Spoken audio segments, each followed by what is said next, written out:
Kufuatia kifo cha aliyekuwa waziri mkuu mstaafu Mheshimiwa Raila Amolo Odinga kutokea nchini Kenya, baadhi ya wasanii kutokea nchini Tanzania wameonyesha kuguswa sana na tukio hilo kutokana na ukaribu ambao tuko nao sisi Tanzania pamoja na nchi ya Kenya. Tunashirikiana kwenye vitu vingi sana ikiwemo masuala ya kisanaa. So this time around wasanii upande wa Bongo Flava na hata pia kwenye nyimbo za Injili wameonyesha mchango wao mkubwa sana na kuonyesha ushirikiano uliopo baina yetu Tanzania pamoja na nchini Kenya. Wasanii baadhi ya Tanzania wameamua kuimba kwa kuomboleza kupitia kifo cha aliyekuwa waziri mkuu mstaafu huyo Mheshimiwa Odinga wa nchini Kenya. So wasanii kama Christina Shusho ambaye huyu ni mwimbaji wa nyimbo za Injili ameonyesha kuguswa sana na kifo cha mheshimiwa huyo na ametoa nyimbo huku akimwimbia kwa njia ya kuomboleza. Lakini pia msanii wa Bongo Flava Phina the Melanin Queen amestep in na yeye ameimba huku akiwa amepost picha ya mheshimiwa na akiwa ameonyesha kipande kidogo cha nyimbo yake ambacho amekiimba. So naye ameonyesha kuguswa sana na tukio hili. Lakini pia mzee mzima Chui Rayvanny naye ameonyesha kuguswa sana na swala hili.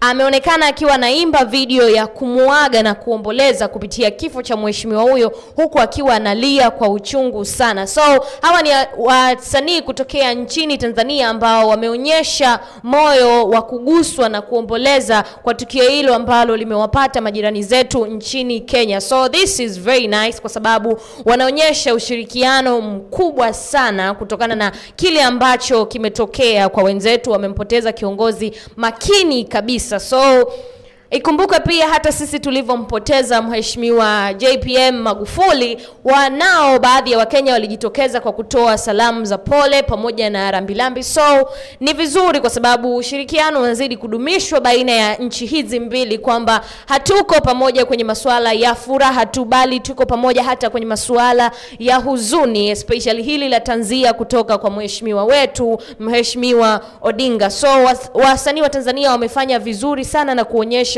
ushirikiano wa kisanaa kwa sababu wamefanya kwa njia ya kuimba. Wengine walimpost na kuandika maneno ya faraja kwa wenzetu wa Kenya na kwa familia ya mheshimiwa, lakini waliona haitoshi, wasiishie hapo tu, waingie studio waandike mashairi yaliyobeba vina na mizani vya kuomboleza kwa ajili ya shujaa huyo ambaye ameenda. Wanasema Bwana ametoa na Bwana ametoa, jina lake lihimidiwe. So sorry ndugu zetu wa Kenya kwa kumpoteza kiongozi huyo hodari. Tutaendelea kushirikiana kwenye moja na mbili, sio kwenye mazuri tu lakini hata kwenye yale ambayo especially masuala haya yanagusa nyoyo za watu, especially masuala haya ya kuomboleza kama hivi misiba na nini. So tutaendelea kushirikiana kwa sababu sisi ni majirani na lazima tuonyeshe kuwa tuna ujirani mwema bana. So it's very good na tuna imani pia hata sisi Tanzania likitupata baya lolote basi washikaji zetu, majirani zetu kutokea Kenya watakuwa mstari wa mbele